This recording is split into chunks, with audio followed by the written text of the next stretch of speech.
قابل قدر مسلمان بھائیوں، بزرگوں اور دوستوں، آج 9 محرم الحرام ہے۔ شہادت امام حسین کے واقعات تو آپ نے بہت سنے ہیں، بلکہ مجھ سے زیادہ مزیدار چٹپٹے اور بھی لوگ بیان کر دیتے ہیں، وہ روتے بھی ہیں، رلاتے بھی ہیں، مجھے نہیں آتا یہ کرنا۔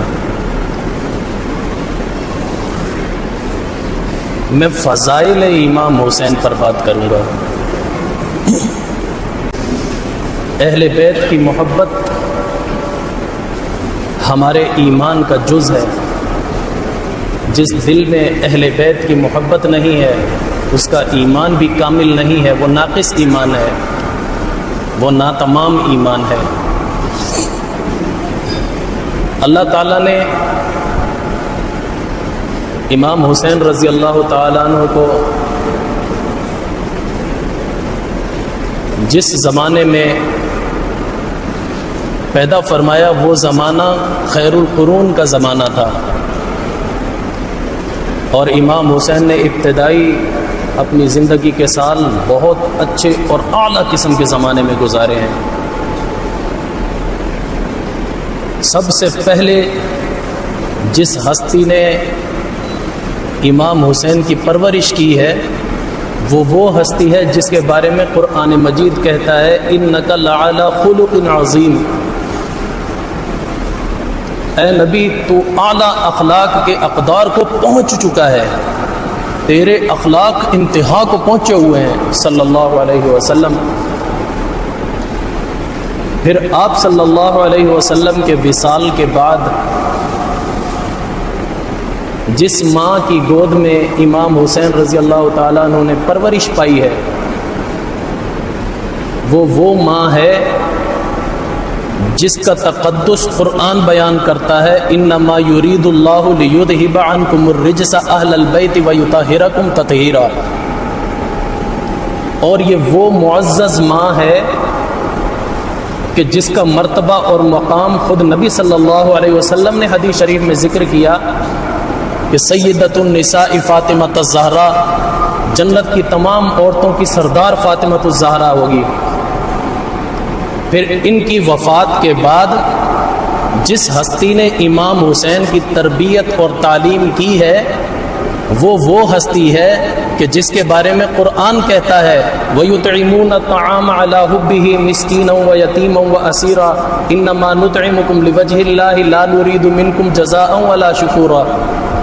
یہ وہ ہستی ہے جس کے بارے میں حدیث شریف میں کہا گیا ہے کہ انا مدینۃ العلم وبابها علی،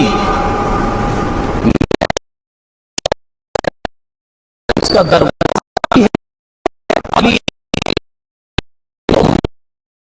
مجمع البحرین ہے، جو دریا ہے علم کا، جو سمندر ہے، ایسا سمندر جس کا کوئی کنارہ نہیں۔ ہستی نے تربیت کی ہے، جس کی تربیت ایسی معزز ہستیاں کرتی آئی ہوں، وہ کتنے اعلیٰ کردار، اعلیٰ اخلاق، اعلیٰ علم کا حامل ہوگا، اس کا ہم اندازہ بھی نہیں کر سکتے۔ حدیث شریف میں آتا ہے ابھی امام حسین پیدا نہیں ہوئے تھے، ان کی پیدائش سے پہلے ہی حضرت عباس رضی اللہ تعالیٰ عنہ کی گھر والی ام فضل نے خواب دیکھا۔ وہ خواب بہت ڈراؤنا تھا۔ جب صبح ہوئی تو آ کر آپ صلی اللہ علیہ وسلم کو عرض کرنے لگی یا رسول اللہ میں نے رات بہت ڈراؤنا خواب دیکھا ہے۔ حضور نے پوچھا کیا دیکھا ہے؟ کہا یا رسول اللہ میں بتا نہیں سکتی، وہ بہت خطرناک ہے۔ حضور نے فرمایا بتاؤ تو صحیح کیا دیکھا ہے؟ کہنے لگی یا رسول اللہ میں نے دیکھا ہے کہ آپ کے جسم کا ٹکڑا کاٹ کر میری جھولی میں پھینک دیا گیا ہے۔ تو آپ صلی اللہ علیہ وسلم یہ خواب سن کر مسکرا اٹھے، ہنسنے لگے۔ فرمایا چچی جان مبارک ہو، فاطمہ کے ہاں بیٹا پیدا ہوگا، وہ آپ کی گود میں ڈالا جائے گا، آپ کا دودھ پیے گا۔ یہ تعبیر دی آپ صلی اللہ علیہ وسلم نے۔ کچھ عرصہ گزرنے کے بعد بی بی فاطمہ الزہرا رضی اللہ تعالیٰ عنہ کے گھر جس بچے کی ولادت ہوئی وہ امام حسین رضی اللہ تعالیٰ عنہ تھے۔ ام فضل کہتی ہیں کہ پھر وہ دن بھی آیا جب یہ بچہ میری گود میں کھیلا کرتا تھا، جب بھوکا ہوتا تھا میں اپنا دودھ پلایا کرتی تھی۔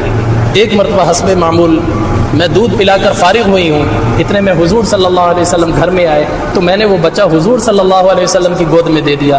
آپ صلی اللہ علیہ وسلم نے لیا اور رونے لگے۔ حضرت ام فضل کہتی ہیں میں نے پوچھا یا رسول اللہ کیا وجہ ہے، آپ رو کیوں رہے ہیں؟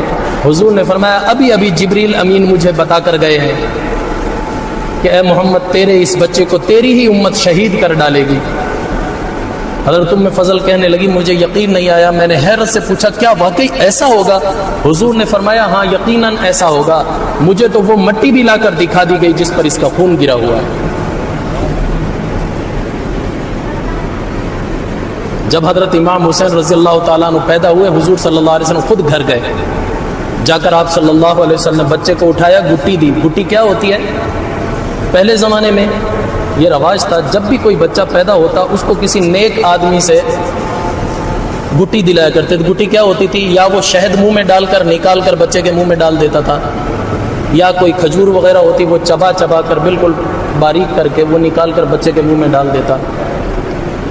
اس سے کیا ہوتا ہے کہ جو اس نیک بندے کی خاصیات ہیں، جو اس کی عادتیں ہیں، جو اس کے اخلاق ہیں، وہ آٹومیٹکلی اس بچے کی طرف منتقل ہو جاتے ہیں۔ مستحب عمل ہے لیکن ہمارے ہاں آج کا رواج ہی ختم ہے۔ خیر، آپ صلی اللہ علیہ وسلم نے خود گٹی دی، پھر اس کے بعد آپ صلی اللہ علیہ وسلم نے پوچھا نام کیا رکھا ہے؟ حضرت علی رضی اللہ تعالیٰ عنہ فرمانے لگے حرب۔ حضور نے فرمایا نہیں، یہ نام حسن کا بھی رکھا تھا، میں نے منع کیا تھا، اس کا نام حسین رکھو، اس کا نام حسین رکھو۔ حضور صلی اللہ علیہ وسلم خود فرمایا کرتے تھے میں نے ان بچوں کے نام ہارون علیہ السلام کی اولاد کے نام پر رکھے ہیں۔ ہارون علیہ السلام اللہ کے نبی تھے، ان کے 3 بیٹے تھے، ایک کا نام تھا شبر، دوسرے کا نام تھا شبیر، تیسرے کا نام تھا مبشر۔ حضور نے بھی اپنے ان بچوں کے نام ایسے ہی رکھے، حسن، حسین، محسن۔ بی بی فاطمہ کے 3 بیٹے تھے جن میں سے محسن بچپن ہی میں انتقال کر گیا تھا۔ 2 بیٹیاں تھیں، ایک کا نام تھا زینب، ایک کا نام تھا ام کلثوم۔ ام کلثوم وہ بیٹی ہے جس کی شادی حضرت عمر رضی اللہ تعالیٰ عنہ سے ہوئی ہے۔ پھر ان سے ایک بیٹا پیدا ہوا ہے زید، وہ بیٹا جنگ یرموک میں غالباً یا بعد کی کسی جنگ میں، مجھے اس وقت ذہن میں نہیں، اس میں شہید ہو گیا تھا۔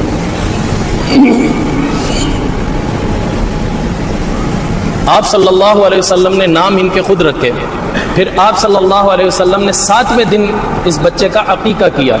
یہ ہمارے لیے مستحب عمل ہے کہ بچہ جب پیدا ہو تو 7ویں دن اس کا عقیقہ کرنا چاہیے۔ آپ صلی اللہ علیہ وسلم نے عقیقہ بھی کیا۔ حضرت امام حسین رضی اللہ تعالیٰ عنہ کے سر کے بال کاٹے، منڈوا کر وہ بال بی بی فاطمہ کو دیے، کہا جتنا ان بالوں کا وزن ہے اتنے وزن کے مقدار چاندی وہ صدقہ کرنا۔ یہ مستحب عمل ہے۔ ہمارے ہاں ان اعمال کو چھوڑ دیا گیا، ہندوؤں کی ایک رسم لے لی ہے، چھٹی کرنی ہے۔ نیک بھی یہ جو دنیا دار ہے وہ بھی یہی کر رہے ہیں۔ ہندوؤں کی رسم ہمیں لگتی ہے، خود سنت ہمیں اچھی نہیں لگتی۔ آپ صلی اللہ علیہ وسلم کا نام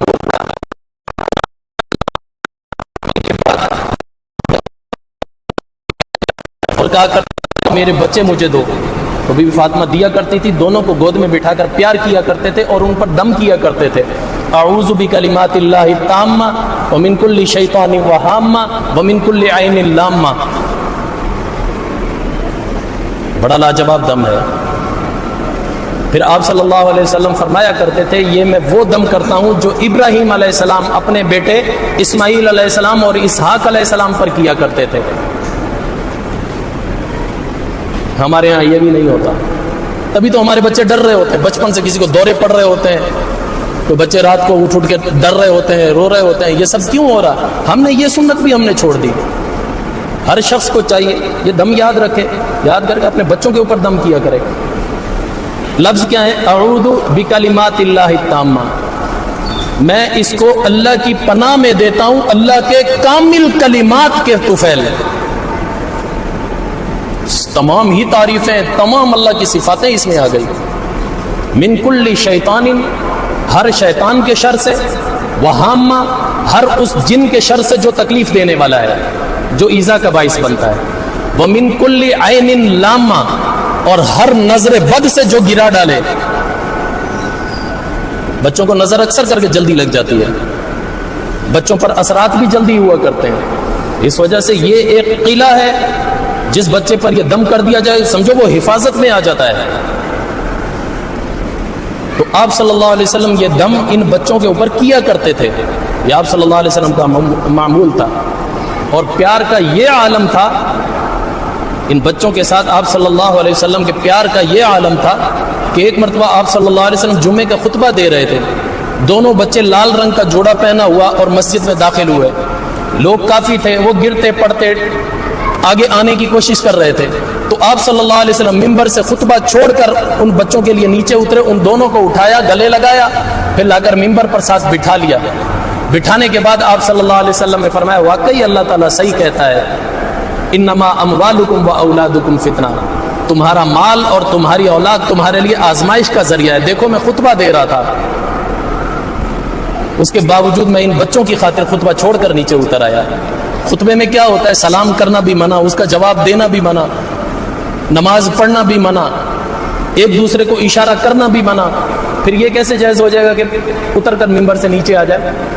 تو حضور فرماتے ہیں دیکھو میں بچوں کی محبت میں یہ بھی کر بیٹھا، اس قدر ان بچوں کی محبت آپ پر غالب تھی، اس قدر ان بچوں کی محبت آپ پر غالب تھی۔ کبھی کبھار تو یہاں تک آتا ہے حدیث شریف میں، آپ صلی اللہ علیہ وسلم ایک مرتبہ نماز پڑھا رہے تھے، حضرت حسن رضی اللہ تعالیٰ عنہ آئے اور آ کر حضور صلی اللہ علیہ وسلم کی گردن پر سجدے کی حالت میں گردن پر بیٹھ گئے، سجدہ لمبا ہو گیا۔ جو صحابہ پیچھے نماز پڑھ رہے تھے، حضرت انس بھی تھے، حضرت انس بالکل قریب تھے حضور کے، جب سجدہ لمبا ہوا انہوں نے ایسے سر اٹھا کر دیکھا کہ حضور کی گردن پر بچہ سوار ہے، انہوں نے سجدے میں ہی ایسے ہٹانا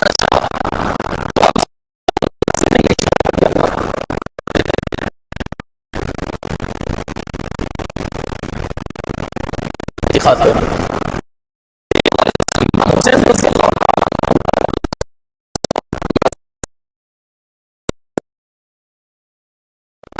بچے کو بٹھا لیا، دائیں پاؤں کے پاس بچے کو بٹھا لیا، جب سجدے میں گئے تو امام حسین رضی اللہ تعالیٰ عنہ حضور صلی اللہ علیہ وسلم کی کمر مبارک پر چڑھ کر بیٹھ گئے، حضور صلی اللہ علیہ وسلم سجدہ لمبا کر دیا۔ صحابہ کہتے ہیں سجدہ اتنا لمبا ہوا ہمیں عجیب عجیب خیالات آنے لگے، کہیں حضور کا دم تو نہیں نکل گیا سجدے میں، ہم یہ سوچنے لگے۔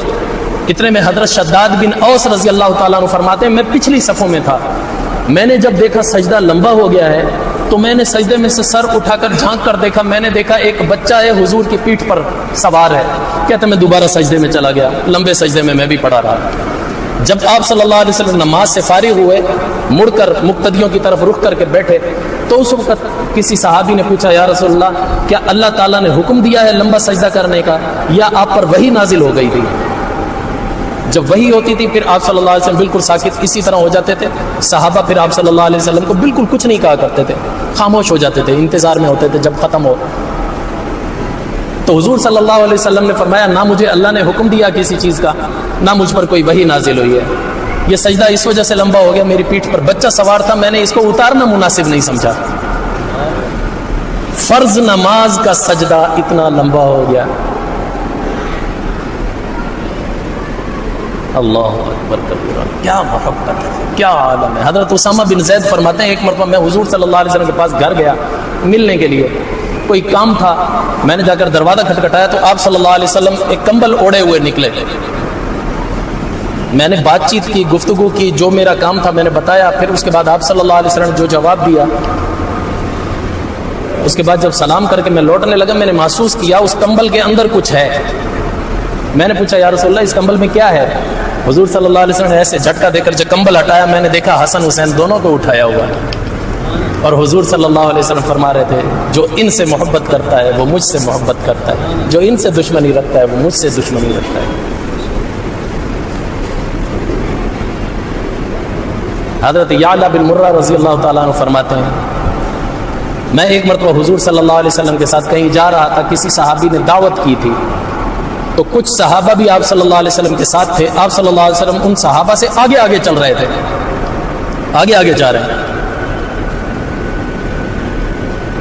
تو اچانک آپ صلی اللہ علیہ وسلم نے دیکھا کہ امام حسین چھوٹے بچے وہ بچوں کے ساتھ کھیل رہے ہیں.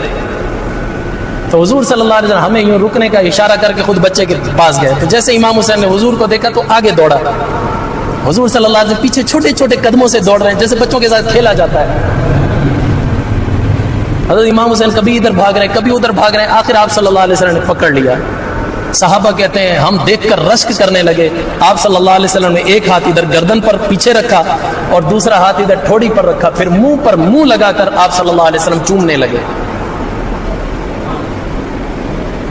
اللہ اکبر. اس وقت پھر آپ صلی اللہ علیہ وسلم نے فرمایا تھا انا من الحسین.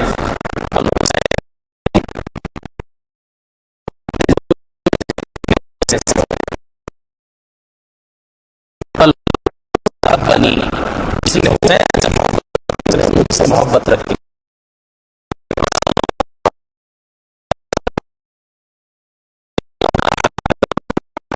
تو بھی اس سے محبت کر جو حسین سے محبت کرتا ہے. اس سے یہ پتہ چلا کہ حسنین کریمین بلکہ تمام اہل بیت کی محبت ایمان ہے, ایمان کا جز لازمی ہے. ذرہ برابر بھی اگر اس محبت میں کمی آئی ایمان ناقص ہے, ایمان ادھورا ہے, وہ ایمان کسی کام کا نہیں.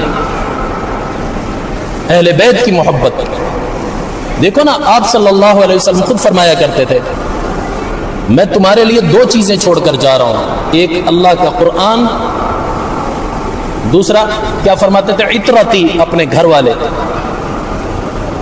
اپنے گھر والے قرآن کے برابر کا درجہ دے رہے ہیں آپ صلی اللہ علیہ وسلم. معلوم ہوا قرآن میں احکام لکھے ہوئے ہیں, جو عمل ہے وہ اہل بیت ہیں. قرآن لکھے ہوئے کو پڑھو, اس لکھے ہوئے کو کہاں فٹ کرنا ہے, کیسے کرنا ہے وہ دیکھو اہل بیت کو, وہاں سے یہ ہمیں علم ملے گا. آپ صلی اللہ علیہ وسلم نے یہ اونچا مقام عطا فرمایا. ایک مرتبہ آپ صلی اللہ علیہ وسلم بی بی فاطمہ کے گھر آئے تو دونوں بچے آپس میں کشتی لڑ رہے تھے. بچے ہوتے ہیں چھوٹے بچے آپس میں کھیل رہے ہوتے ہیں, تو دونوں بچے کشتی لڑ رہے تھے. آپ صلی اللہ علیہ وسلم دیکھنے کے لیے بیٹھ گئے. تو دیکھ کر حضرت حسن کو آپ صلی اللہ علیہ وسلم بار بار کہہ رہے تھے شاباش حسن, شاباش شاباش حسن. تو بی بی فاطمہ رضی اللہ تعالیٰ نے کہنے لگی ابا جان آپ حسن کو ہی شاباش دیے جا رہے ہیں, حسین کو کیوں نہیں دے رہے؟ حضور نے فرمایا فاطمہ میں دیکھ رہا ہوں جبریل امین یہاں موجود ہے, میں حسن کو شاباش دے رہا ہوں, جبریل حسین کو شاباش دے رہا ہے, وہ حسین کو کہہ رہا ہے شاباش حسین شاباش. اللہ اکبر. جن بچوں کے ساتھ فرشتے آ کر کھیلیں, کیا مقام کیا رتبہ ہے ان ہستیوں کا, ہم تو تصور بھی نہیں کر سکتے ان کے اعلیٰ مراتب کا, ان کے اعلیٰ مقام کا.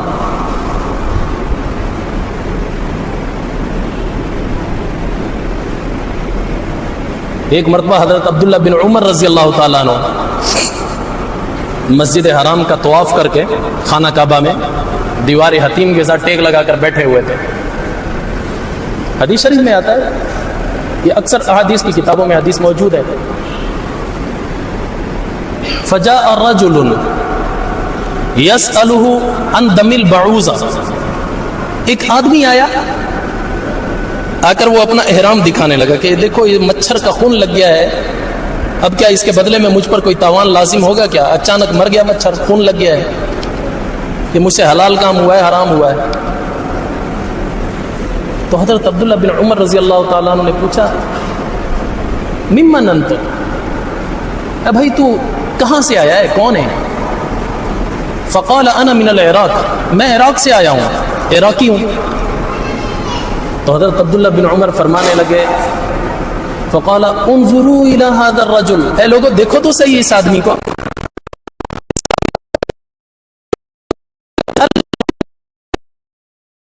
مچھر کے خون کے بارے میں مجھ سے پوچھ رہا ہے کہ اس کی وجہ سے مجھ پر تاوان تو نہیں آ گیا. فقد قتلوا ابن النبی صلی اللہ علیہ وسلم, حالانکہ یہ وہ لوگ ہیں جنہوں نے رسول اللہ کے بیٹے کو قتل کر ڈالا. اس وقت ان کو یہ خیال نہیں آیا تھا کہ اس کی بھی کوئی جنایت ہم پر آ سکتی ہے, اس کا بھی کوئی ہم حساب دیں گے. مچھر کے خون کی اس کو فکر کھائی جا رہی ہے. اس وقت پھر حضرت عبداللہ بن عمر رضی اللہ تعالیٰ عنہ نے فرمایا, کہنے لگے کہ میں نے ربما میں نے بہت دفعہ رسول اللہ صلی اللہ علیہ وسلم کو یہ کہتے ہوئے سنا کہ ریحانتائی من الدنیا، یہ دونوں بچے دنیا میں میرے پھول ہیں، میرے پھول، نبوت کے پھول۔ اللہ اکبر کبیرہ۔ حدیث شریف میں آتا ہے کبھی کبھی آپ صلی اللہ علیہ وسلم دونوں بچوں کو پکڑا کرتے تھے، ان کے سر کو سونگا کرتے تھے ایسے،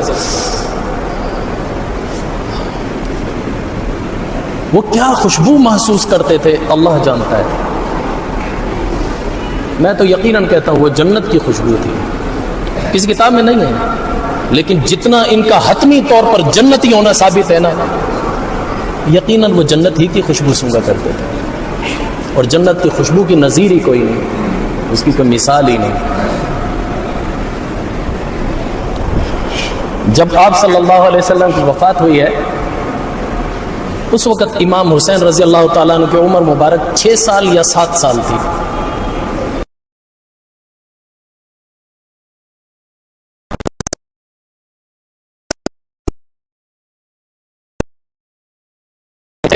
گھرانے کے بارے میں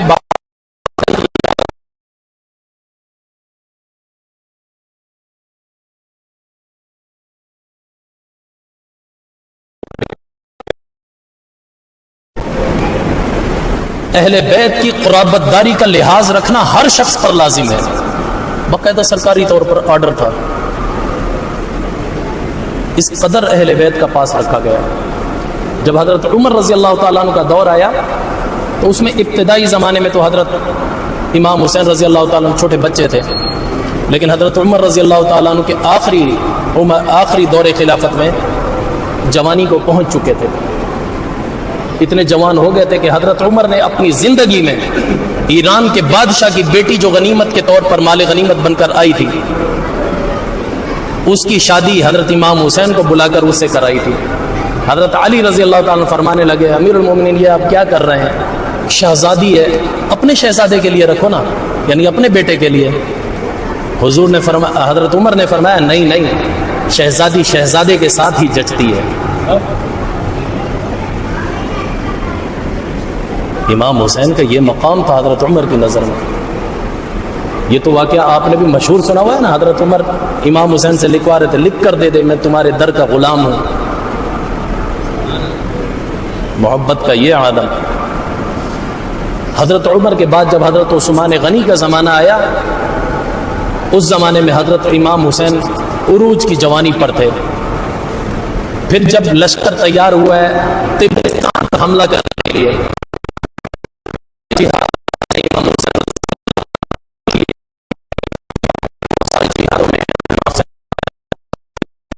حضرت علی رضی اللہ عنہ کی شہادت کے بعد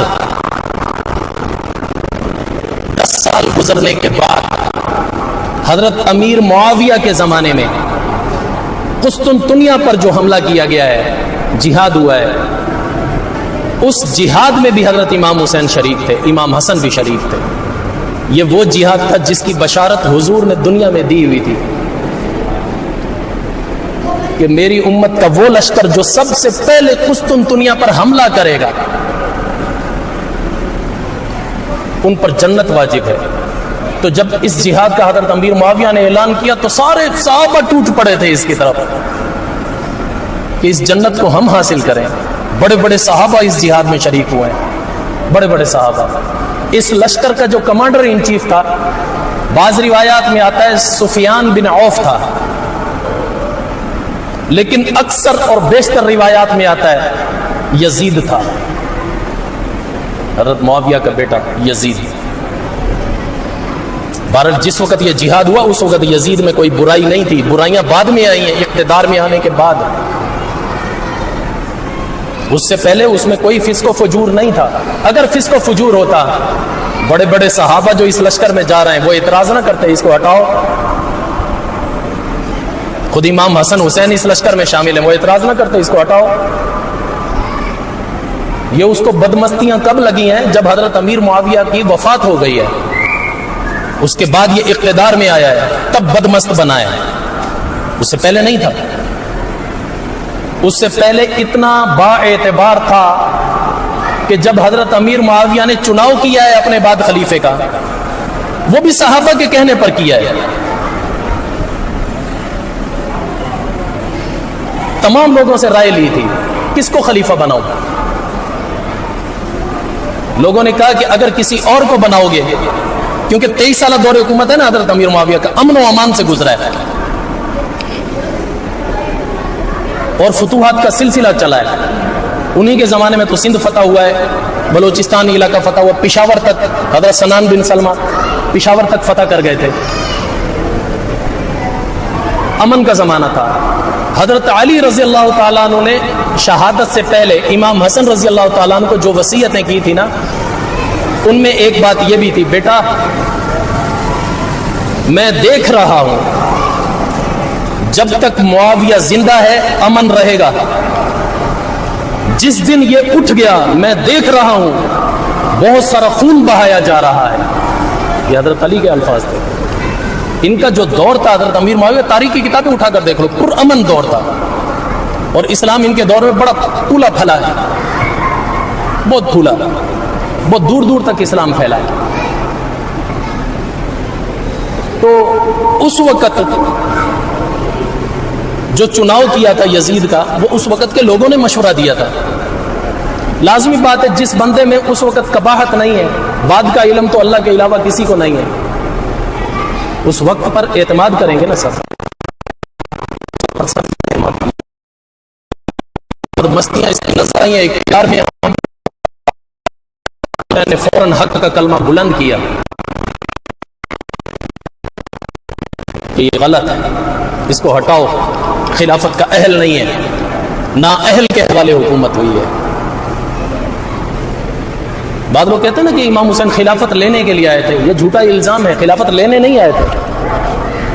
جو خلافت تھی اس کا چناؤ علی منہاج النبوہ قائم کرنے کے لیے آئے تھے کہ جس طرح نبوت نے خلافت کو چلایا ہے اس نہج پر چلاؤ.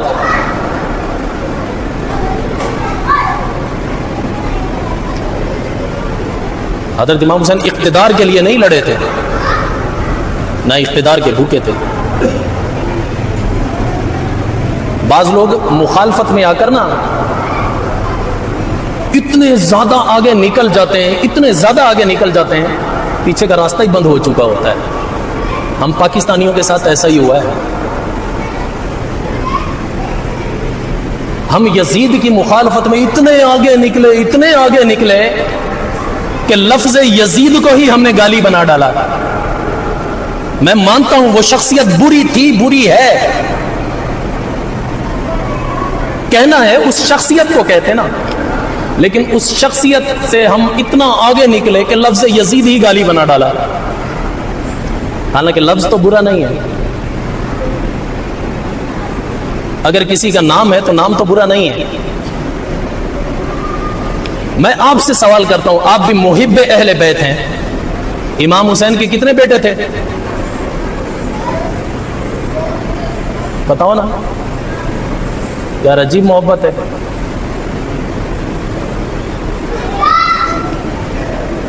ابتدائی نہیں پتا. حضرت علی سے محبت ہے، حضرت علی کے ابا سے بھی محبت ہے. اگر میں پوچھوں حضرت علی کے ابا کا نام کیا تھا، یہ بھی نہیں پتا. کیا نام تھا؟ کہتے ہیں ابو طالب. ابو طالب تو نام نہیں تھا، ابو طالب نام نہیں تھا. طالب ان کا بڑا بڑا بیٹا تھا، اس کی وجہ سے ابو طالب کہلاتے تھے، کنیت تھی، نام نہیں تھا. نام عبد مناف تھا، عبد مناف. تمہیں شجرے یاد نہیں ہے؟ محبت کے دعوے ہیں، شجرے یاد نہیں ہے. امام حسین سے محبت ہے، شجرہ یاد نہیں ہے. حسین بن علی بن ابی طالب بن عبد المطلب بن ہاشم بن عبد مناف بن قصی بن کلاب بن مرہ بن فہد بن غالب بن فار بن مالک بن نظر بن کنانہ بن خزیمہ بن مدرکہ بن نظر بن نزار بن معد بن الیاس. نسب نامے یاد نہیں ہے، دعویٰ ہے ہماری محبت کا، محبت کرتے ہیں. امام حسین کے بیٹے کتنے ہیں؟ ابھی سب کی ہوا نکلی ہوئی ہے، کیا بتائیں یار. اس کے بارے میں معلومات تو لو نا. جس سے محبت ہوتی ہے اس کی تو ایک ایک ادا اچھی لگتی ہے. امام حسین کی بیٹیاں کتنی ہیں؟ کچھ پتہ نہیں. امام حسین کی بیویاں کتنی ہیں؟ کچھ پتہ نہیں.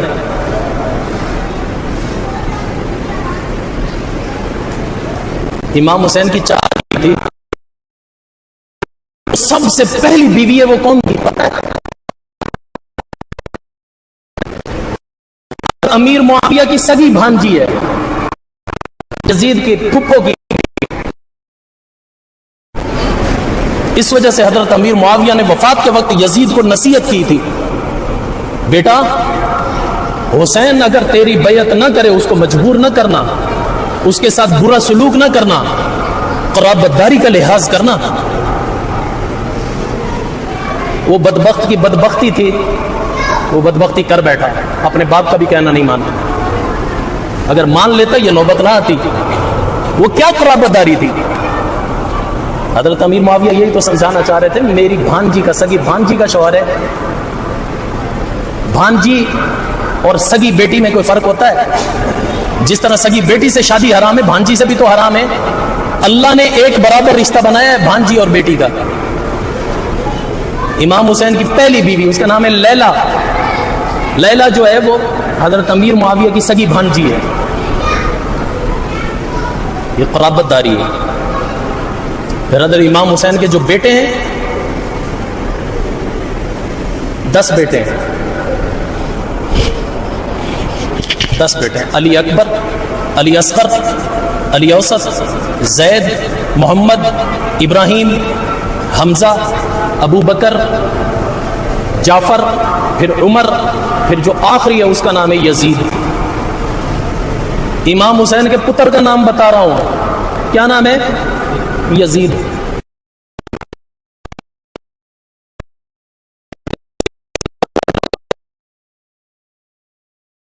میں یہ کہا کرتا ہوں لفظ برا نہیں ہے، شخصیت بری ہے.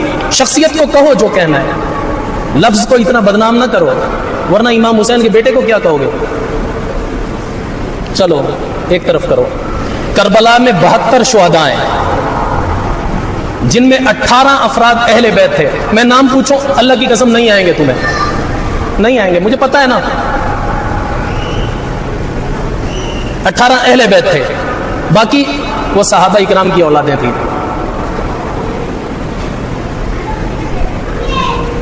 ان 72 میں 4 نام ایسے ہیں جو یزید ہیں. 4 نام ہیں جو یزید ہیں، جو امام حسین کا ساتھ دیتے دیتے امام حسین کے لیے لڑتے ہوئے شہید ہوئے ہیں.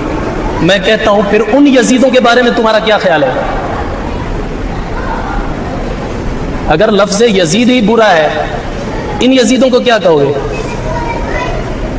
تھوڑا نا ہوش سے ناخن لیا کرو، زبان سنبھال کر بولنا چاہیے. جب علم نہ ہو تو اس پر تبصرہ نہیں کرنا چاہیے. میں کل پرسوں ایک ذاکر کا کلپ سن رہا تھا، بڑے جوش کے ساتھ جوش خطابت دکھا رہا تھا کہ سنی لوگ کہتے ہیں سارے صحابہ جنتی ہیں، سارے صحابہ جنتی ہیں. میں کہتا ہوں جنگ جمل لگی، ادھر بھی رضی اللہ عنہ تھے، ادھر بھی رضی اللہ عنہ تھے. یاد آ رہا ہے کون ہے؟ یہ کلپ مشہور ہے. جنگ صفین لگی، ادھر بھی رضی اللہ عنہ تھے، ادھر بھی رضی اللہ عنہ تھے. اب بتاؤ کون سے جنتی ہیں؟ دونوں تو جنتی نہیں ہو سکتے. بات عقل کو تو لگ رہی ہے، لگ رہی ہے نا؟ ادھر بھی صحابہ تھے، ادھر بھی صحابہ تھے. ہم ادھر والوں کو بھی جنتی کہتے ہیں، ادھر والوں کو بھی جنتی کہتے ہیں. اصل بات یہ ہے، نہ شیعوں کی کتاب ہے، ہماری نہیں ہے. اس کا 58 نمبر رسالہ تو پڑھ لو جو حضرت علی کا خطبہ ہے. کیا کہہ رہے ہیں؟ کسی نے سوال کیا کہ اگر ہم جنگ میں فتح پا جائیں امیر المومنین، ان کا مال ہمارے لیے حلال ہوگا؟ امیر المومنین علی رضی اللہ تعالیٰ عنہ کیا فرماتے ہیں؟ نہیں، ان کا مال کسی کے لیے حلال نہیں ہوگا. کہا جی ہم لڑ رہے ہیں ان کے لیے، تو ہمارے شہداء اور ان کے شہداء کا حکم کیا ہے؟ حضرت علی خود فرما رہے ہیں دونوں جنتی ہیں، وہ بھی جنتی ہیں، یہ بھی جنتی ہیں. پھر حضرت علی نے خود وضاحت کر کے فرمایا نہ ایمان میں وہ ہم سے آگے ہیں، نہ ہم ایمان میں ان سے آگے ہیں، نہ ایک قدم ہم ان سے ایمان میں پیچھے ہیں، نہ وہ ہم سے ایمان میں ایک قدم پیچھے ہیں. یہ 58 نمبر رسالہ ہے، نہج البلاغہ کتاب ہے، پڑھ کر دیکھو. چلو ایک منطق تو سمجھ آ گئی کہ حضرت علی نے یہ فرمایا. دوسری بات، جنگ صفین میں حضرت علی رضی اللہ تعالیٰ عنہ کا سگا بھائی عقیل، بڑا بھائی ہے عقیل، آپ اس کو اہل بیت میں سے مانتے ہیں؟ حضرت علی کا سارا گھرانہ اہل بیت ہے نا، اہل بیت ہے نا، عقیل بھی اہل بیت ہے نا، اس کے اہل بیت ہونے میں کوئی شک تو نہیں ہے۔ انہی کا بیٹا ہے امام مسلم، جو امام حسین کا سفیر بن کر کربلا گیا تھا، کوفہ گیا تھا، لیکن سب سے پہلے شہید کر دیا گیا۔ امام مسلم انہی کا بیٹا ہے، عقیل کا، مسلم بن عقیل۔ میں عقیل کی بات کر رہا ہوں، سنیوں کی بھی کتابیں اٹھا کر دیکھ لو، شیعوں کی بھی اٹھا کر دیکھ لو۔ جنگ صفین میں وہ کس کے خلاف لڑا ہے؟ وہ حضرت امیر معاویہ کا ساتھی تھا، حضرت علی کے خلاف لڑا ہے۔ اگر تم کہتے ہو کہ ادھر والے تو رضی اللہ عنہ ہے، یہ جنتی ہیں، معاویہ والے جنتی نہیں ہے، تو عقیل کو کس کھاتے میں ڈالو گے بتاؤ؟ حضرت علی کا سگا بھائی ہے، کس کھاتے میں ڈالو گے؟ اچھا، حضرت معاویہ کا سگا بھائی ہے حارث بن سفیان، حارث بن سفیان وہ حضرت علی کا ساتھی ہے، وہ اپنے بھائی معاویہ کے خلاف لڑا ہے۔ اس لیے اہل سنت کا عقیدہ صحیح ہے، یہ بھی جنتی ہیں وہ بھی جنتی ہیں۔ اگر اس طرح کے اعتراضات کرو گے بہت برا پھنس جاؤ گے۔ ایک شخص کہنے لگا یزید تو کافر تھا، میں نے کہا یار کافر نہیں تھا، یہ تمہاری بھی کتابوں میں لکھا ہے، مسلمان تھا، فاسق تھا، فاجر تھا، شرابی تھا، کبابی تھا، حرامی تھا، سب کچھ کہہ لو، کافر نہیں تھا۔ کہتا نہیں یہی تو بات ہے، تم مانتے نہیں ہو۔ میں نے کہا ٹھیک ہے، بالفرض اگر میں مان لیتا ہوں، بالفرض میں نے مان لیا، ہماری کتاب میں تو کسی میں نہیں ہے، البتہ تمہاری مذہبی معتبر کتاب ہے اصول کافی، اس کی جلد نمبر 8، اس جلد نمبر 8 کو روضۃ الکافی بھی کہا جاتا ہے، کافی کلینی بھی کہا جاتا ہے۔ اس کا مرتبہ شیعہ مذہب میں ایسے ہے جیسے ہمارے نزدیک قرآن کے بعد بخاری کا درجہ ہے۔ اس جلد نمبر 8 میں لکھا ہوا ہے امام زین العابدین نے یزید کے ہاتھ پر بیعت کر لی تھی، پھر اگر یزید کافر ہے تو امام زین العابدین نے کافر کے ہاتھ پر بیعت کی، کیا کہو گے؟ کوئی جواب نہیں۔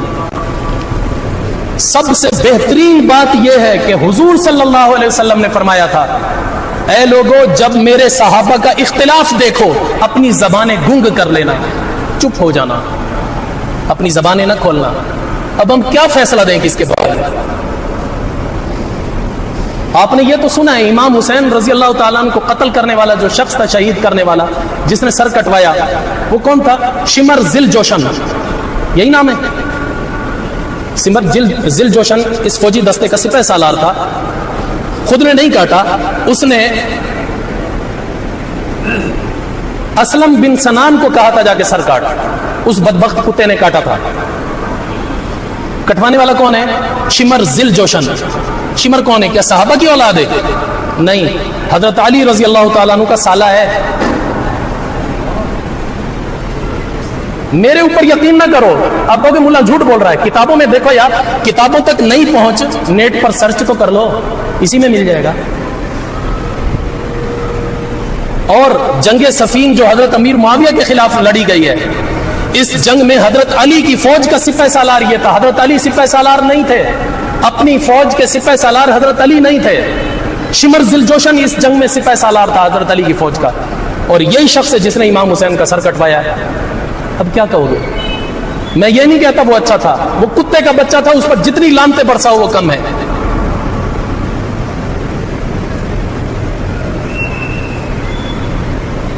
بہتر یہی ہے، یہ میں اپنی طرف سے نہیں کہہ رہا، حوالہ دے رہا ہوں، کتابوں میں موجود ہے، نہ ہو جو چور کی سزا میری سزا، غلط بیانی سے کام نہیں لے رہا،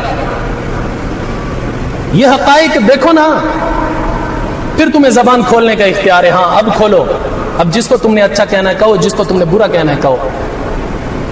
ہم حقیقت کو سمجھتے ہی نہیں ہیں۔ جو سنی سنائی علامہ جواد نقوی، اللہ ان کو جزائے خیر دے، شیعہ مذہب کے بہت بڑے عالم دین ہیں، ان کا میں ایک کلپ سن رہا تھا، بڑا لاجواب تھا۔ وہ یہی کہہ رہے تھے اپنی عوام کو، تم نے دین سیکھا ہے ذاکروں سے، تم نے شیعہ عالموں سے نہیں سیکھا، ذاکر خود بھی گمراہ ہیں، تمہیں بھی گمراہ کرتے ہیں۔